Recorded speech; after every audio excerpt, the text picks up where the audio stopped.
A ghostly black dog charges at you before vanishing into mist. A phantom bell tolls without human touch. A hitchhiker disappears from your moving car, leaving only the scent of lavender behind. Welcome to Nocturne Terror, where South Africa's restless dead refuse to be forgotten. What's up, terror seekers?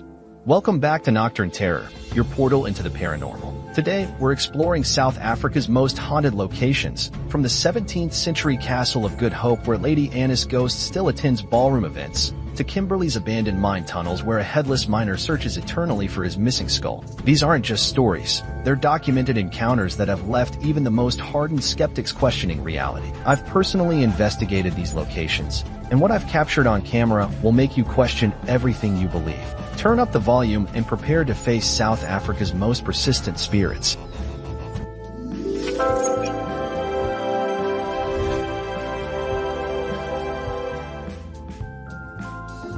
Number 1. Castle of Good Hope, Cape Town. Standing as South Africa's oldest colonial building, the Castle of Good Hope was built between 1666 and 1679 by the Dutch East India Company. This pentagonal fortress has witnessed centuries of history and tragedy. The most frequently spotted apparition is the mysterious black dog that materializes on the grounds, often racing toward visitors before vanishing into thin air. Security guards report encounters with this spectral canine during night shifts, with some refusing to patrol certain areas after dark. Deep within the castle lies the Donker Gat, Dark Hole, a windowless dungeon where prisoners were chained in complete darkness, sometimes for days or weeks. Visitors standing near this chamber report hearing anguished moans and the rattling of chains. In 1803, a soldier hanged himself in this dungeon, and his restless spirit is said to be among those still trapped within. The elegant ghost of Lady Anne Barnard, who lived in the castle between 1797 and 1802 when her husband was colonial secretary,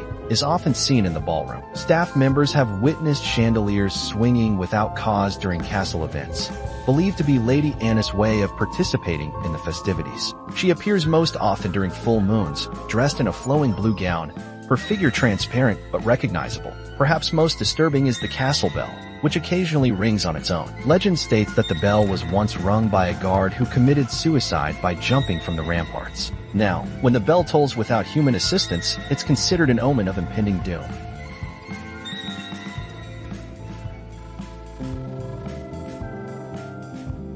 Now number 2. Tokai Manor House, Cape Town. Tokai Manor, with its grand white columns and sprawling grounds, looks like something out of a classic film. Behind this elegant facade lies a tragic tale that has embedded itself into the very foundation of the building. On New Year's Eve 1885, Frederick Eckstein, the young heir to the Tokai estate, had indulged in far too much champagne during the festivities. Caught up in the celebration and seeking to impress fellow partygoers, he led his prized stallion up the manor's marble staircase and into the grand hall. The horse, panicked by the unusual surroundings and slippery marble floors, lost its footing. Both horse and rider went down, with Frederick suffering a fatal head injury as he struck the ornate fireplace mantel. Now, on the anniversary of his death, the unmistakable sound of hooves can be heard clattering through the manor's halls. Visitors report sudden drops in temperature, even during the height of South African summer. Some have felt an invisible presence brush past them in the corridors, accompanied by the scent of champagne and horses. The manor's caretakers tell of portraits that tilt themselves crooked no matter how many times they're straightened, and of doors that unlock themselves in the night. Most disturbing are the accounts from overnight guests who've awakened to find muddy hoof prints crossing their bedroom floors, prints that disappear when examined in the morning light. Number 3. Uniondale Road. The Hitchhiker, the R62 highway near Uniondale cuts through some of South Africa's most beautiful landscapes, but it harbors one of the country's most famous ghost stories. The tale begins on Easter weekend 1968, when a young couple, Maria Rue and her fiancé, were driving through a storm on their way to meet her parents. Their car skidded on the wet road and crashed, killing Maria instantly while her fiancé survived. Since then, over 20 documented encounters with Maria's ghost have been recorded. Most follow a similar pattern. A lone driver notices a young woman by the roadside during rainy or misty conditions. She wears a dark coat and carries a small suitcase. When offered a ride, she quietly enters the back seat, occasionally mentioning she's going to visit her parents in Riversdale. Minutes later, Drivers are startled to find the backseat empty, with only the lingering scent of lavender, Mariah's favorite perfume. Some have reported hearing a soft thank you whispered in their ear the moment she vanishes. In 1973, a motorcyclist reported picking up a female hitchhiker who disappeared from his bike at the exact spot where Mariah's accident occurred. The incident so disturbed him that he reported it to the local police, who recognized the description as matching Maria. Paranormal researchers note that activity increases around Easter weekend, particularly when weather conditions match those of the night she died. Locals warn against driving that stretch alone during stormy Easter nights, saying Maria is still trying to complete her journey, trapped in an eternal loop between this world and the next. Number 4. Kimberley's ghost tours. The discovery of diamonds in Kimberley in 1871 triggered one of the greatest diamond rushes in history. Thousands poured into the area, transforming the landscape as they dug what would become the infamous Big Hole, a massive 1,097-meter wide crater descending 215 meters into the earth. This massive mining operation claimed countless lives. Miners died in tunnel collapses, falls, explosions, and from diseases that swept through the cramped worker compounds. By some estimates, for every diamond recovered, a life was lost. Today, the tunnels beneath Kimberley form a vast, dark labyrinth where paranormal activity is concentrated. Tour guides report that certain tunnels remain inexplicably cold, even during sweltering summer days. Electronic equipment frequently malfunctions, with cameras capturing strange orbs and batteries draining instantly. The most common apparition is that of a headless miner, believed to be a worker decapitated in an early blasting accident. He's seen wandering the tunnels, pickaxe in hand, seemingly searching for his missing head. Others report the Wandering Patrol, a ghostly security guard from the De Beers era who still makes his rounds, checking for diamond thieves. At the edge of the Big Hole itself, visitors have photographed mysterious figures that weren't visible to the naked eye, transparent forms dressed in period mining gear, gazing into the abyss. Local paranormal investigators have recorded EVPs, electronic voice phenomena, in multiple languages, including forgotten diamond miners' dialects no longer spoken in the region. Most disturbing are reports from night security guards who hear the sounds of mining. Pickaxes striking rock, trolleys moving, men shouting, emanating from sealed tunnels where no one has worked for over a century. Number 5. Nottingham Road Hotel, KwaZulu-Natal.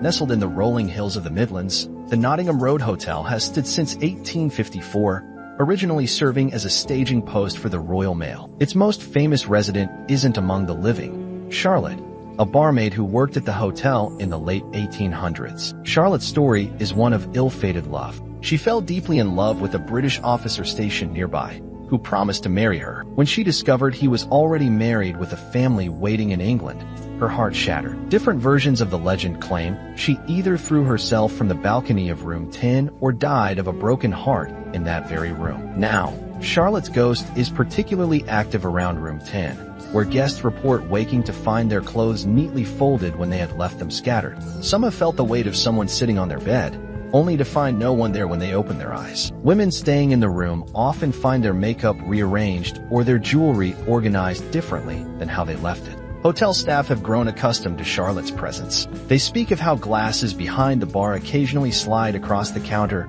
and how flowers and vases rearrange themselves overnight. The scent of roses, Charlotte's favorite flower, often permeates rooms where no flowers are present. One hotel manager reported seeing Charlotte clearly one evening, a young woman in a flowing white dress with long dark hair, standing at the end of the upstairs corridor before dissolving into the wall. Interestingly, Charlotte seems more active when couples stay in room 10, perhaps still seeking the love that was denied her in life. Number 6. Jan van Riebeeck Primary School, Cape Town. Named after the Dutch colonial administrator who founded the first permanent European settlement in South Africa, Jan van Riebeeck Primary School carries a dark history beneath its educational facade. In the late 1970s, the school's headmistress, a strict disciplinarian known for her severe punishments, was murdered in her office after hours. Details of the crime were hushed up to protect the school's reputation, but according to local legend, she was stabbed multiple times by a disgruntled parent whose child had been expelled. Since then, the school has experienced consistent paranormal activity. Teachers arriving early often report hearing a woman's footsteps clicking down the hallway, though no one is there. The former headmistress office, now used for storage, remains perpetually cold regardless of outside temperature, with staff refusing to enter it alone. Students have described seeing a tall woman in outdated clothes standing at the back of classrooms during lessons, only to vanish when directly addressed. Most commonly, she's spotted standing perfectly still at the end of the main corridor during early mornings or late afternoons, watching silently as children pass. The school janitor refuses to clean certain areas after sunset, claiming that lights turn themselves on and off, and that he once saw a chair slide across a classroom floor without anyone touching it. Most disturbing are the detention slips occasionally found on teachers' desks in the morning, written in handwriting that matches the deceased headmistress' signature from old school records, always noting infractions that actually occurred the previous day, though no one issued the slips.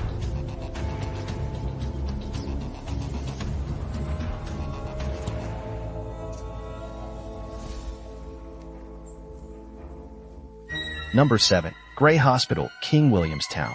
Established in 1859, Grey Hospital served the community for over a century before being abandoned in the 1990s. The decaying Victorian structure now stands as a monument to suffering, its walls saturated with the pain of thousands who died within. The most active area is the former operating theater, where the ghostly figure of a surgeon has been seen performing procedures on an empty table. Urban explorers have captured recordings of what sounds like surgical tools clanking and a man's voice urgently calling for more light and suction. The children's ward is particularly disturbing, with visitors reporting the sounds of children crying and playing, despite the building being empty for decades. Small handprints sometimes appear on dusty windows, and toy balls have been known to roll across floors without explanation. One paranormal investigation team spent the night in 2010 and recorded temperature drops of up to 15 degrees Celsius in certain rooms. Their equipment detected unusual electromagnetic fields, and several team members experienced the sensation of being touched by unseen hands. A former nurse who worked at Grey Hospital in its final years claims that during night shifts, she would often see patients who had died earlier that day, sitting up in their beds or walking the corridors. She described how call bells would ring from empty rooms, and how the elevator would move between floors without anyone inside it. Perhaps most chilling are the records found in an abandoned filing cabinet. Patient files for individuals who, according to hospital admission dates, were treated years after the hospital had officially closed.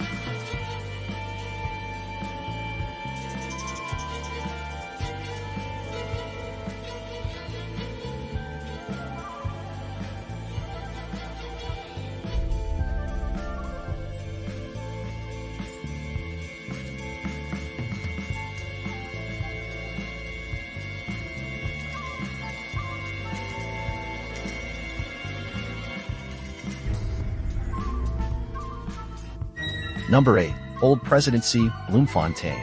Built in 1885, the Old Presidency served as the official residence for presidents of the Orange Free State Republic and later housed British officers during the Anglo-Boer War. Today it functions as a museum, but after hours, the past refuses to stay silent. Staff members report hearing heated political discussions coming from the empty boardroom, where important decisions about South Africa's future were once made. These phantom debates increase in intensity around the anniversaries of significant historical events. The ghost most frequently seen is that of President Martin Stein, the last president of the independent Orange Free State. Security guards have spotted him sitting at his desk in the presidential office, appearing deep in thought before fading away. He's known to rearrange items in his former office overnight, particularly maps and documents related to the Anglo-Boer War. The basement, which once housed servants and later prisoners of war, emanates a heavy sense of dread. Visitors describe feeling watched and experiencing sudden difficulty breathing. Some have reported seeing shadowy figures darting between the storage rooms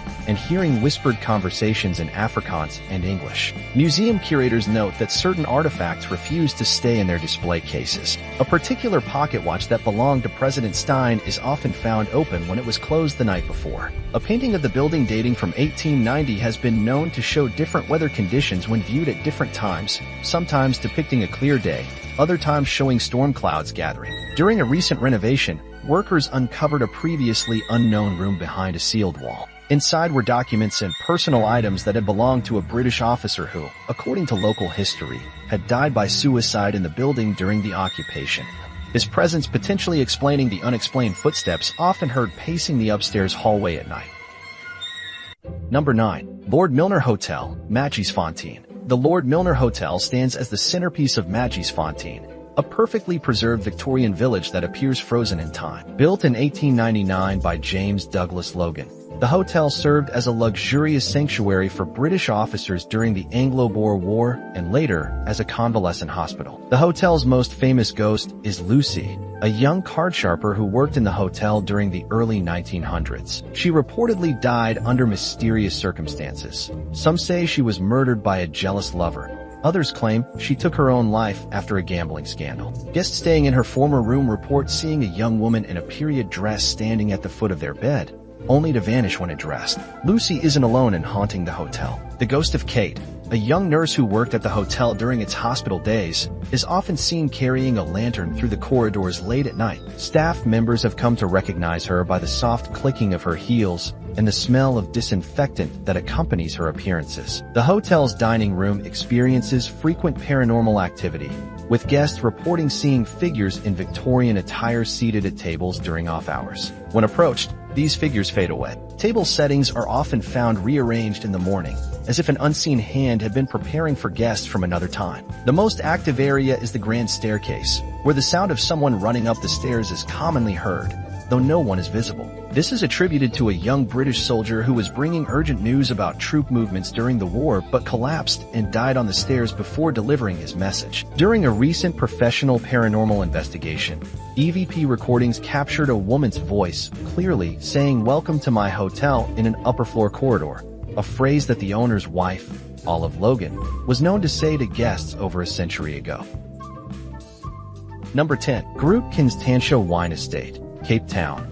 As South Africa's oldest wine estate, established in 1685 by Simon van der Stel, Groot Constantia carries centuries of history in its soil. The elegant Cape Dutch manor house and sprawling vineyards have witnessed generations of triumph and tragedy. The estate's founder, Simon van der Stel, seems reluctant to leave his beloved property. Estate workers report seeing his figure standing among the vines during full moons, seemingly inspecting the grapes. He appears as a solid figure in period Dutch clothing, only fading away when approached. Longtime staff claim that vintages tend to be particularly exceptional in years when van der Stel's apparition is spotted more frequently. The manor house kitchen is a hotspot for paranormal activity. Staff opening the building in the morning often find evidence that the kitchen has been used overnight, warm embers in the hearth, the lingering smell of freshly baked bread, or wine glasses left out when they had been stored away. The estate's historical records mention a slave cook named Anna who was known for her exceptional culinary skills.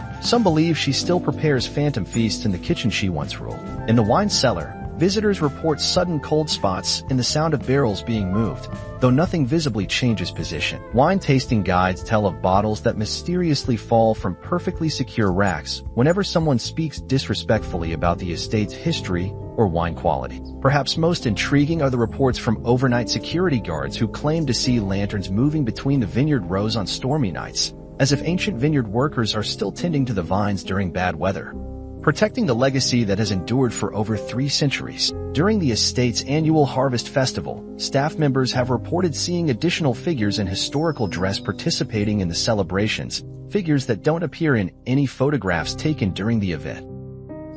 If this video sent chills down your spine, make sure you're part of the Nocturne Terror family by smashing that subscribe button and hitting the notification bell. Want to see me investigate one of these locations in person? Drop the name in the comments below. And if you've had your own paranormal experience at any South African location, share your story. It might become our next investigation. New videos drop every Friday at midnight, because that's when the veil between worlds is thinnest. This is Nocturne Terror, where we don't just tell ghost stories, we prove them real.